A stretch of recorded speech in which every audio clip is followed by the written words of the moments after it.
नमस्कार. विठ्ठल बोलेमध्ये स्वागत.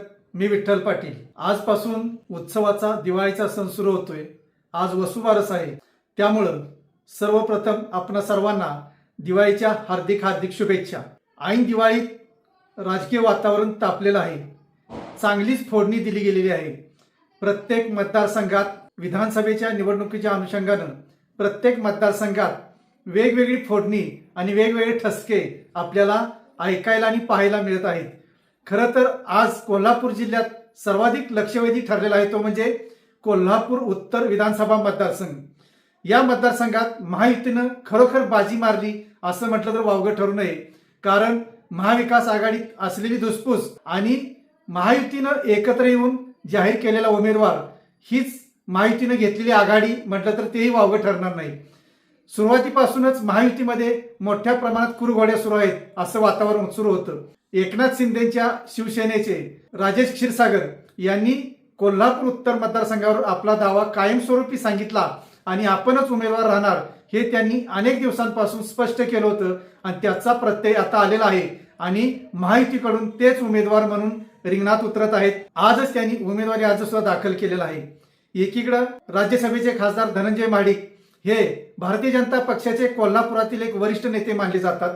त्यांचे चिरंजीव कृष्णराज महाडिक यांना कोल्हापूर उत्तर विधानसभेला संधी द्यायची यासाठी धनंजय महाडिक यांनी जोरदार प्रयत्न केले होते. अगदी मुख्यमंत्री एकनाथ शिंदे यांना भेटलेले होते, तसेच उपमुख्यमंत्री देवेंद्र फडणवीस यांनाही भेटलेले होते आणि भारतीय जनता पक्षाची उमेदवारी कृष्णराज यांना मिळावी म्हणून त्यांनी मोठं रान उठवलेलं होतं. अशातच त्यांचेच पाहुणे असलेले नाना कदम यांनी उत्तरेत आपल्याला भारतीय जनता पार्टीकडून उमेदवारी मिळावी असा दावा केला होता. कारण गेल्याच पोटनिवडणुकीत त्यांनी 80,000 मतांपर्यंत बाजी मारलेली होती. ते जरी यश आलं नसलं यावेळी आपण यश खेचून आणू शकतो असा त्यांचा मोठा दावा होता. पण ह्या सर्व घटना आता बंद झालेल्या आहेत आणि आता सुरू झालेला आहे ते प्रचाराची धुंदमाळी. क्षीरसागर यांना महायुतीकडून उमेदवारी मिळाल्यानंतर मोठ्या प्रमाणात हे नेते एकत्र आलेले आहेत आणि क्षीरसागरांच्या पाठीशी उभे राहिलेले आहेत. दुसरीकडे काँग्रेसमध्ये मात्र अजूनही अस्वस्थता आहे.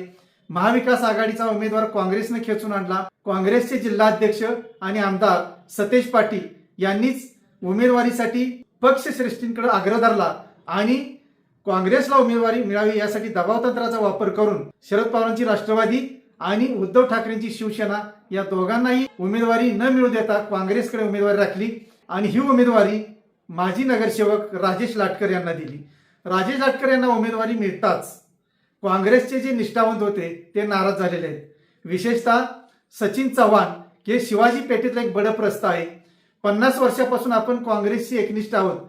माझे वडील काँग्रेसचे एकनिष्ठ कार्यकर्ते, त्यांनी काँग्रेसच्या अध्यक्षपदाची धुरा सांभाळी पण कोल्हापूरचे महापौर झालेले प्रल्हाद चव्हाण, याच प्रल्हाद चव्हाणचे चिरंजीव म्हणजे सचिन चव्हाण. सचिन चव्हाण यांना अपेक्षित होते की आपल्याला उमेदवारी मिळेल म्हणून.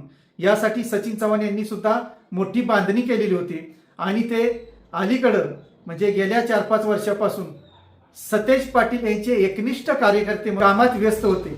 असं हे ज्वलंत उदाहरण असताना सतेज पाटील असा का निर्णय घेतला आणि परक्या पक्षातून म्हणजेच अजित पवारांच्या राष्ट्रवादीतून थेट काँग्रेसमध्ये आलेल्या राजेश लाटकर यांना उमेदवारी का दिली याचेच आता विचारचक्र काँग्रेसमध्ये सुरू आहे. खरं तर राजेश लाटकर हे जेव्हा राजकारणात उतरले किंवा जेव्हा त्यांच्या राजकारणाची सुरुवात झाली ती खरं तर महाडिक घराण्यांपासून. महाडिक यांच्यानंतर ते हसन मुश्रीफ यांच्याकडे गेले. हसन मुश्रीफ यांच्या मार्फत मूळ राष्ट्रवादीत त्यांनी बरेच वर्षे काम केलं. आपण कोल्हापूर महापालिका स्थायी समितीचे अध्यक्ष झाले पण आपल्या सौभाग्यवतीला महापौर करण्यात सुद्धा राजेश लाटकर यशस्वी झाले होते. हसन मुश्रीफ यांचे निष्ठावंत कार्यकर्ते म्हणून राजेश लाटकर यांना ओळखलं जातं. असं असताना लोकसभेच्या निवडणुकीला मात्र राजेश लाटकर यांनी हसन मुश्रीफ यांना सोडून काँग्रेसमध्ये झेप घेतली आणि काँग्रेसचे लोकसभेचे उमेदवार शाहू महाराजांचा प्रचार केला. शाहू महाराज विजयी झाले. तेव्हापासूनच त्यांनी आपल्याला उमेदवारी मिळवून प्रयत्न सुरू केले होते आणि त्यावर त्यांनी शिक्कामोर्तब करून घेतलेला आहे. खरं तर यातून कोणाचा विजय आणि कोणाचा पराजय हे महत्त्वाचं नसून काँग्रेसचे नेते आणि काँग्रेसच्या नेत्यांची विचार प्रणाली थोडीफार चुकते का असा कार्यकर्त्यांमध्ये संभ्रम निर्माण झालेला आहे. कारण 2019च्या विधानसभा निवडणुकीला सतेज पाटील यांनी अचानक नवीन चेहरा निवडणुकीच्या रिंगणात आणला आणि विधानसभेला उद्योजक असलेले चंद्रकांत जाधव यांना उमेदवारी दिली. खरं तर ते भारतीय जनता पक्षाचे नगरसेवक असताना त्यांना काँग्रेसनं थेट विधानसभेची उमेदवारी दिली. ते निवडून आले, आमदार झाले. त्यांच्या अकाली निधनानंतर त्यांच्या सौभाग्यवती पुन्हा पोटनिवडणुकीला निवडून आल्या. पण आता त्यांना उमेदवारी देण्याऐवजी सतेज पाटील यांनी सरप्राईज चेहरा आणणार आहोत असं सांगितलं होतं. त्यानुसार त्यांनी एका नवीनच कार्यकर्त्याला उंचीवर नेलेला आहे आणि राजेश लाटकर यांचा सरप्राईज चेहरा म्हणून कोल्हापूर उत्तर विधानसभा मतदारसंघात आणलेला आहे. अर्थात या राजेश लाटकरांच्या उमेदवारीमुळे उद्धव ठाकरेंची शिवसेना आणि राष्ट्रवादी म्हणजे शरद पवार गट नाराज आहेच आहे. काँग्रेसचे जिल्हाध्यक्ष सतेज पाटील यांनी आपल्या पक्षाकडे उमेदवारी खेचून आणून राजेश लाटकर यांना उमेदवारी दिल्यानंतर मात्र खुद्द काँग्रेसमध्ये सुद्धा अस्वस्थता निर्माण झाली. एवढंच नव्हे तर काँग्रेस कमिटीच्या इमारतीवर दगडफेक होण्याचा सुद्धा प्रकार घडलेला आहे. आणि त्या ठिकाणी लिहिलं की चव्हाण पॅटर्न. आता एकीकडे चव्हाण पॅटर्न शिवाजी पेठेतला आणि दुसरीकडं पाटील पॅटर्न कसबा बावड्यातला. मग चव्हाण आणि पाटील पॅटर्न किंवा शिवाजी पेठ आणि बावडा पॅटर्न नेमका काय आहे हेच आता लोकांना जाणून घेण्यासाठी उत्सुकता आहे. आणि खरोखर शिवाजी पेठेचा चव्हाण पॅटर्न असेल तर चव्हाण यांना उमेदवारी मिळेल किंवा उमेदवार तरी बदलला जाईल अशी आतापर्यंत चर्चा सुरू आहे. उमेदवारी अर्ज दाखल करण्यासाठी अवघा 1 दिवस शिल्लक असताना या घडामोडींनी वेग घेतलेला आहे. सर्वात महत्त्वाचं म्हणजे शरदचंद्र पवारांच्या राष्ट्रवादीनं सुद्धा हा उमेदवार नको असा पवित्रा घेतलेला आहे.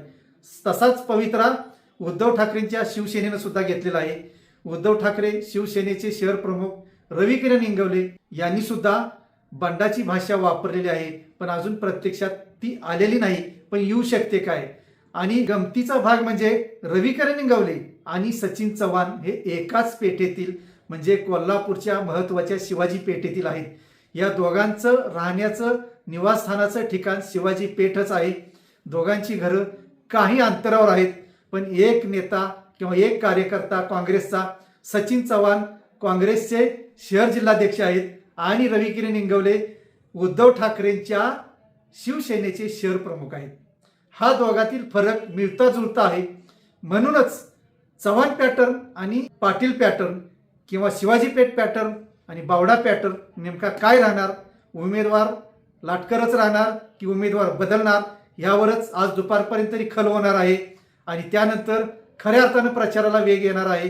पण आजच्या घडी तरी महाविकास आघाडीतील उमेदवारावर नाराजी आहे हे मात्र निश्चित दिसून येत आहे. आणि ही नाराजी दूर करायचं आव्हान अर्थातच सतेज पाटील यांच्यावर आहे.